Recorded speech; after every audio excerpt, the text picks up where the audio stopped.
नमस्कार दोस्तों, मैं हूं सुधीर कुमार, माँ डेयरी फार्म्स, बाराबंकी, उत्तर प्रदेश से। दोस्तों, जैसा हम लोग जान रहे हैं कि हम लोगों ने काफ़ी रेयरिंग का जो पूरा 0 डे से लेके और जब तक वो बच्चे हमारी गाभिन नहीं हो जाती तब तक का बातें पार्ट 1 से लेकर पार्ट 4 में पीछे कर ली है। अब उसमें कुछ रहता है दोस्तों, बच्चों की इनिशियल लेवल की डिवॉर्मिंग और थोड़ा वैक्सीनेशन की बात हम लोग कर सकते हैं दोस्तों। तो देखें, जो हम लोग दोस्तों, डिवॉर्मिंग की बात करते समय मैं ये जिक्र करना चाहूँगा कि इस तरह की कोई भी चीज़ें जो आप जैसे कोई आप ट्रीटमेंट करते हैं या कोई डिवॉर्मिंग देते हैं, तो इसमें अव्वल तो बेस्ट है कि आपके पास अगर कोई वेटनरियन सलाह दे रहे हैं तो आप उनकी सलाह मानिए।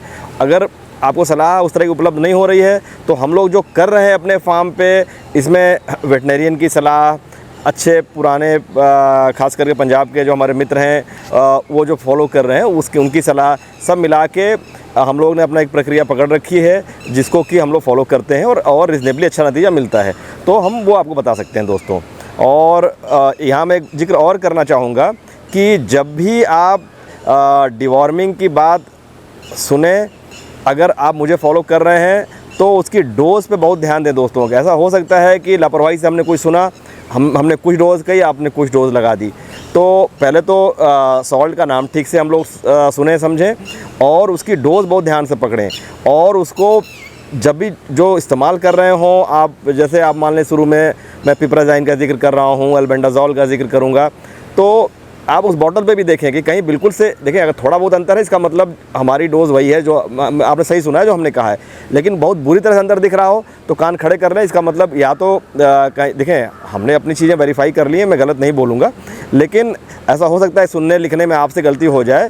तो अगर बहुत ज़्यादा अंतर लग रहा है जो लेवल पे लिखा हुआ है तो कान खड़े रखें, हो सकता है हम ही से फ़ोन करके पूछ लें या सावधानी बरतें वहाँ दोस्तों। क्योंकि देखिए, कोई भी चीज़, पशु हैं, छोटे बच्चे होते हैं, कोई भी गलत डोज लगा देना बहुत ही घातक हो सकता है।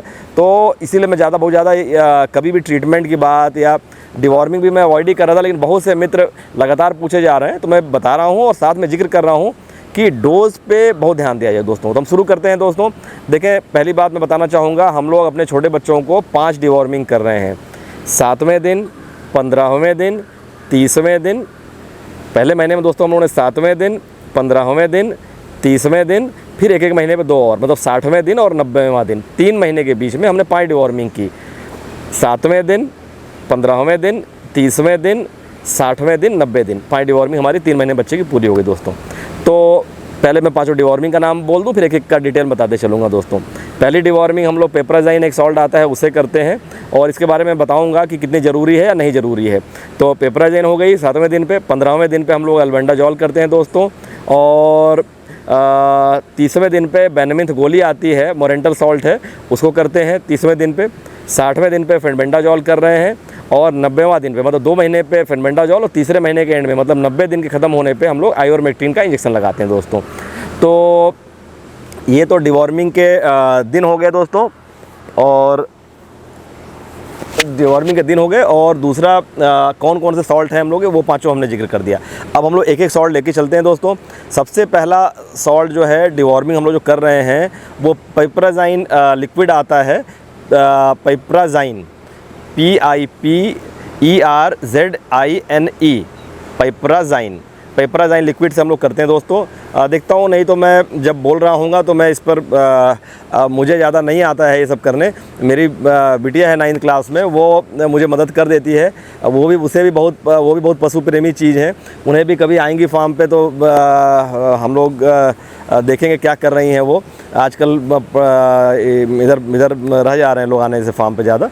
तो खैर दोस्तों, तो वो वही उन्हीं लोग मुझे हमें बच्चे मदद कर देती है। बिटिया हमारी, उसी ने हमें शुरू में जितना ये एडिटिंग करना और ये सब करना हमें सिखाया। और अब तो मैं अपने से कर लेता हूँ, लेकिन शुरू में बेटी ने सिखाया मुझे, जो कि मैं आप लोगों के सामने वीडियो एडिट करना और दुनिया भर के वॉइस ओवर करना सब सीख पाया। नहीं तो हम लोग तो पिछले ज़माने ही दोस्तों, मेरी 50 साल उम्र हो गई है।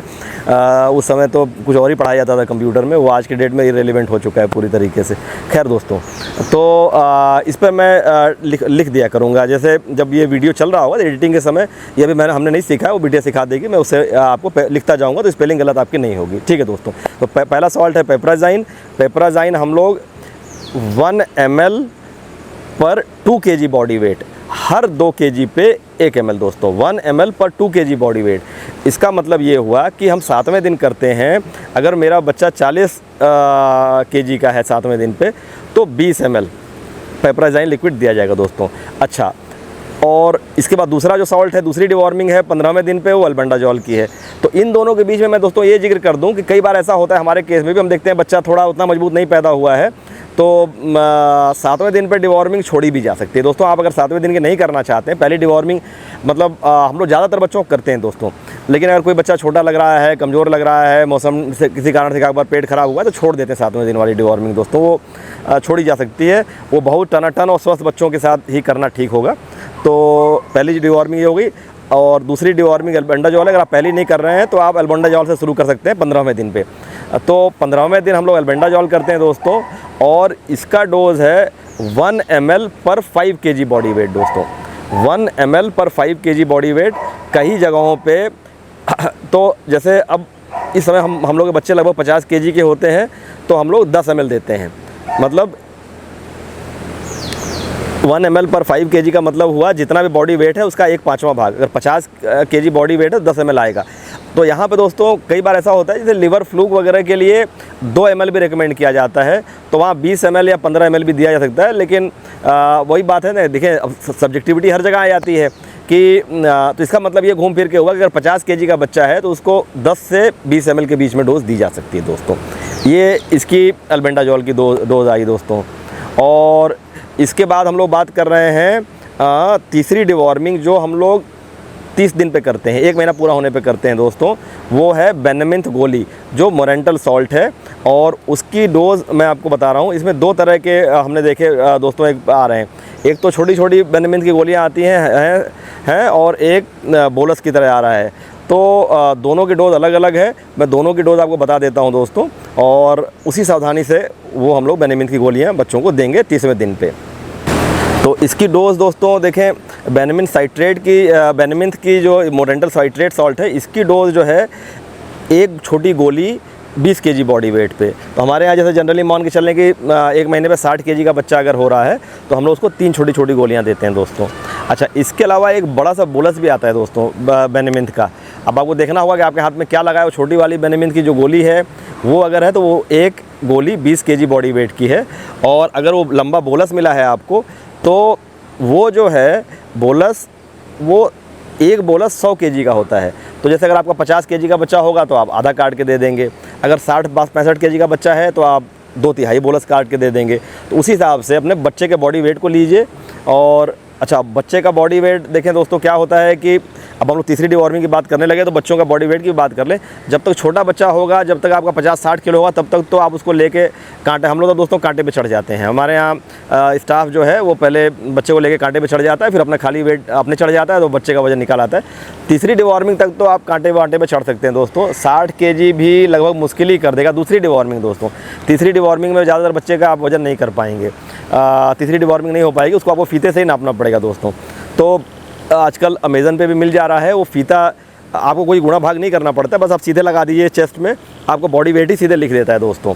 तो वो फीता हम लोग को रखना पड़ेगा आगे चल के जैसे, तो उससे सही बॉडी वेट का देके, अगर आपके पास काम भर के पशु हैं, अंदाज नहीं लगाना चाह रहे हैं, तो फीते से नाप सकते हैं दोस्तों। फीते से भी लगभग एक्यूरेट बॉडी वेट होता है, उसके हिसाब से डिवॉर्मिंग हो जाएगी। तो अब हमारा तीसरी डिवॉर्मिंग हो गई दोस्तों। अब इसके बाद फेनबेंडाजॉल है। अब फेनबेंडाजॉल के डोज़ की हम लोग बात कर लें दोस्तों। फेनबेंडाजॉल की जो डोज़ है, वो डोज़ हमारी है 1 ml for 5 kg body weight. तो जब हम 1 ml for 5 kg body weight लेके चलेंगे, जैसे हम लोग अल्बेंडाजॉल की जो डोज़ थी, वही सेम डोज़ फेनबेंडाजॉल की भी है दोस्तों। तो जैसे इस समय हम लोग, अब हमारा बच्चा, ये चौथी डिवॉर्मिंग है, और हमारा बच्चा है लगभग 80 किलो का दोस्तों। तो 80 किलो का अगर बच्चा है तो 1 ml 5 kg, 5 किलो का 1/5वां भाग। उसी तरह से 80 किलो का 1/5वां भाग, मतलब 16 ml लगभग 16 ml, और 16 ml हम लोग फेनबेंडाजॉल दोस्तों इसको देंगे और अपने बच्चे को। तो इससे हमारी चौथी डिवॉर्मिंग पूरी हो जाएगी। इसके ठीक 1 महीने के बाद जब 90 दिन का बच्चा हो जाएगा तो हम लोग दोस्तों आइवरमेक्टिन का इंजेक्शन उसको लगाते हैं 5वां उसका डिवॉर्मिंग के रूप में। आइवरमेक्टिन में इसकी आइवरमेक्टिन की डोज़ है 1 ml ivermectin 50 kg body weight के लिए दोस्तों। तो 50 kg बॉडी वेट के साथ लगभग हम लोग इस समय मान के चलते हैं कि हमारा बच्चा 3 महीने में 120 किलो के आसपास हो जाएगा। तो 120-25 किलो मान लीजिए, अगर एक सेकंड के लिए 125 किलो है तो 2.5 ml की डोज़ आएगी। हर 50 किलो पे आप 1 ml लगाओगे, 100 किलो पे 2 ml लगाओगे और अगले 25 किलो पे आधा ml और लगाओगे तो 2.5 ml की डोज़ 125 किलो के बच्चे को लगेगी दोस्तों। हमेशा ध्यान रखिएगा, डोज़ ऐसा ना डोज़ हमारी सुन लीजिए और बच्चा का वज़न कुछ और हो, आप उसको अंदाज़े से लगा दीजिए तो बच्चे को भारी पड़ जाएगा दोस्तों। छोटे बच्चे होते हैं, बॉडी वेट का सही आइडिया होना चाहिए, तभी हम लोग डिवॉर्मिंग की डोज़ उससे डिसाइड करनी चाहिए। और तो जैसे हमारे बहुत से मित्र तो ये तो दोस्तों हो गया। अब 3 महीने की डिवॉर्मिंग हमने कर दी और इसके बाद फिर हम लोग 3-3 महीने पर डिवॉर्मिंग कर सकते हैं। जैसे अब हम लोग के फार्म, जब अगली डिवॉर्मिंग पूरे फार्म की हो रही होगी तो आपके बच्चे की भी हो जाएगी और 2-3 महीने का बीच में गैप हो जाएगा तो और अच्छी बात है। और अगर आप बहुत स्पेसिफिक करना चाहते हैं तो अगर बड़े हर्ड के साथ बच्चों को डिवॉर्म नहीं करना चाहते हैं तो इसके 2 महीने बाद, 3 महीने के बाद 2 महीने बाद 5वें महीने में कभी कुछ एक अच्छा सलाह है, नीलजान भी लगाया जाता है दोस्तों। तो उन्हें जैसे वो 5 डिवॉर्मिंग तो लगभग फिक्स हो गई, शुरू की 5, 7वें दिन, 15वें दिन, 30वें दिन, 60वें दिन, 90वां दिन। उसके बाद जैसे हमने कहा कि आप इसके बाद बच्चे को छोड़ दीजिए, जब हार्ट की डिवॉर्मिंग हो रही है उसके साथ हो सकती है।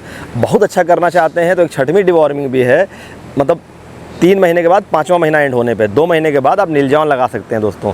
वो लीवामिसॉल और ऑक्सीक्लोजनाइड, लीवामिसॉल और ऑक्सीक्लोजनाइड सॉल्ट है, बहुत अच्छा डिवॉर्मर है। उसको आप 1 ml पर 3 kg बॉडी वेट के हिसाब से, मतलब जैसे उस समय हम लोग का बच्चा मान लें 180-200 किलो के आसपास होता है तो 60-70 ml दोस्तों हम लोग, मतलब अगर 180 किलो का बच्चा है तो 1/3 उसका लगेगा। जैसे 1 ml 3 kg पे, 3 kg का 1/3 हम लोग ml में लेते हैं। तो अगर 180 kg का बच्चा है तो 60 ml, और अगर 200 टाइप का है तो उसको 1/3 कर लीजिए, 70 ml के आसपास हम लोग उसको लगा देते हैं दोस्तों।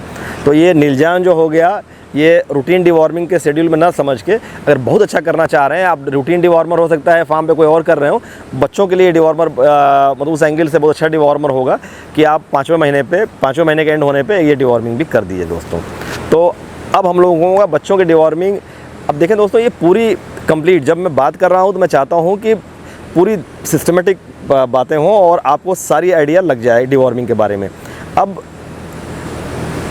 जैसे हमने कहा, पहला आप एट टाइम्स छोड़ सकते हैं तो छोड़ दीजिए। लास्ट वाला जो 6वां है नीलजान, अगर कर रहे हैं तो बहुत ही अच्छी बात है, नहीं कर रहे हैं तो कोई बात नहीं। जब हार्ट की डिवॉर्मिंग के साथ कर रहे हैं तो बच्चों की हो जाएगी, तो ऐसे भी चल सकता है। थोड़ा सा देखें, मैं इसलिए दोस्तों जिक्र कर रहा हूँ ना कि करना तो नहीं चाहिए था, लेकिन जैसा एक आध सज्जन है वो कह रहे इतने मित्र अप्रिशिएट करते हो, मैं इतनी एनर्जी बना के करता हूँ दोस्तों। अदरवाइज़ मैं कोई यूट्यूबर हूँ नहीं, प्रोफेशनल यूट्यूबर। यहाँ डेयरी फार्मिंग में हालत ख़राब हो जाती है तो समय निकालना पड़ता है। और मतलब जैसे मतलब सबके साथ जुड़ने का जो भाव है वही सबसे ज़्यादा इम्पॉर्टेंट है, क्योंकि जैसे आपको डेयरी की इनकम बढ़ा रखी हुई है दोस्तों ना, उसी तरह से यूट्यूब की भी इनकम लोगों ने बढ़ा रखी है।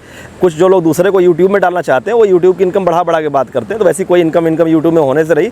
हमारे जैसे जो देखें कोई क्लरिकल लेवल पे हो उसके लिए यूट्यूब इनकम दे सकता है, जो ओनर है उसको यूट्यूब इनकम नहीं दे सकता।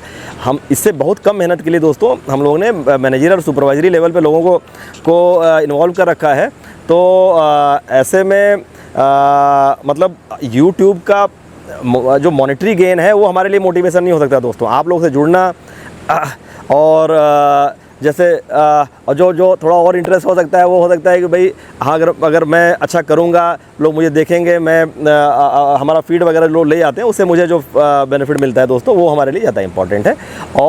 और सही बताऊं दोस्तों, जो फीड मैं नहीं भी बनाता था, दूसरों को नहीं भी देता था, तो बहुत से मित्र मुझे जानते हैं जो कि इस स्टेट में नहीं है, बाहर हैं या कोई बहुत दूर हैं, उनकी एक गाय उनके पास है, उनकी गाय वेटनरियन नहीं संभल पा रही थी और जा रही थी, हमने बचाया है दोस्तों। और जितना मुझे आइडिया थी उससे मदद करने की कोशिश की है, मैं करता रहता हूँ। और मैं खाना छोड़ के उठ के फ़ोन अटेंड करने वाला आदमी हूँ, तो वैसा मसला है। तो वो एक मित्र अभी कह रहे थे कि आप 90% बातें झूठ बोलते हैं, दूसरों को डराने की कोशिश करते हैं दोस्तों। अब मुझे समझ में नहीं आ पाया उनकी बात करने से कि अभी किस बात से वो डर गए। और अगर उनका था कि जैसे अगर आप दूसरों को डराते हैं जिससे लोग डेयरी में ना जाएं। अब मुझे उनकी सोच समझ पे तरस आता है कि अगर मतलब अगर फ़ायदे नुकसान की बात है तो आपकी डेयरी करने से तो मुझे फ़ायदा हो सकता है। अगर आप बहुत मीन होकर सोचेंगे कि मैं सारी बातें इसीलिए कर रहा हूँ कि आप मेरी गाय खरीदेंगे, आप मेरे फीड खरीदेंगे, मैं इसीलिए बात कर रहा हूँ, तो मुझे सबको और ज़बरदस्ती मोटिवेट करना चाहिए कि नहीं लाखों कमा रहा हूँ, करोड़ों कमा रहा हूँ, आइए आप भी डेयरी करिए। मैं तो देखें जैसी हकीकत है वैसी ही बयां करता हूँ, और जो कोई दूसरा काम कर रहा होता है उसे मैं कहता हूँ सोच समझ के आइएगा। चीज़ें इतनी आसान भी नहीं हैं, मजबूत हाथ से चलेंगे तो डेयरी चलती है। तो ये बिल्कुल रियलिटी है आज के दिन में दोस्तों।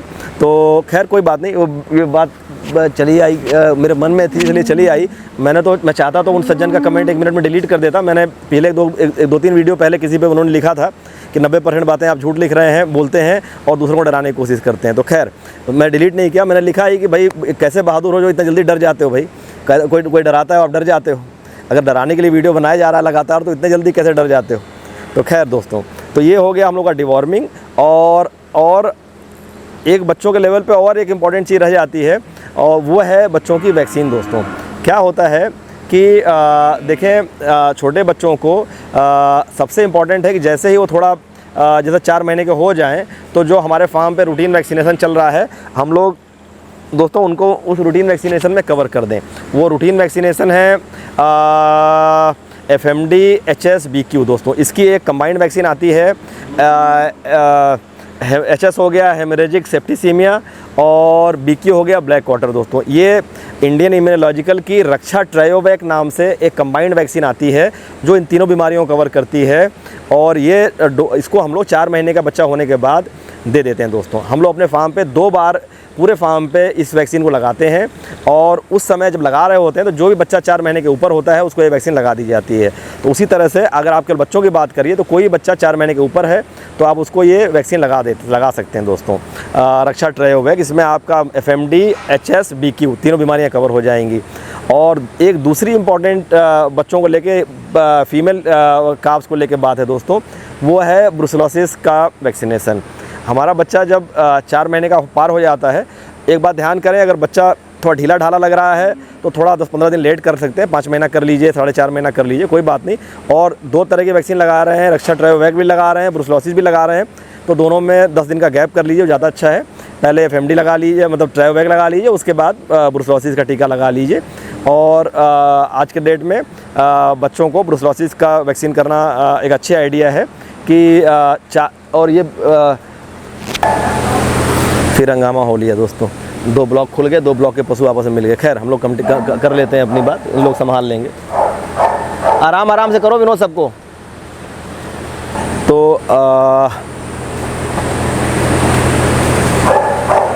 तो हम लोग थोड़ा डिस्टर्ब हो गए दोस्तों इधर, तो कोई बात नहीं, फिर से देखते हैं।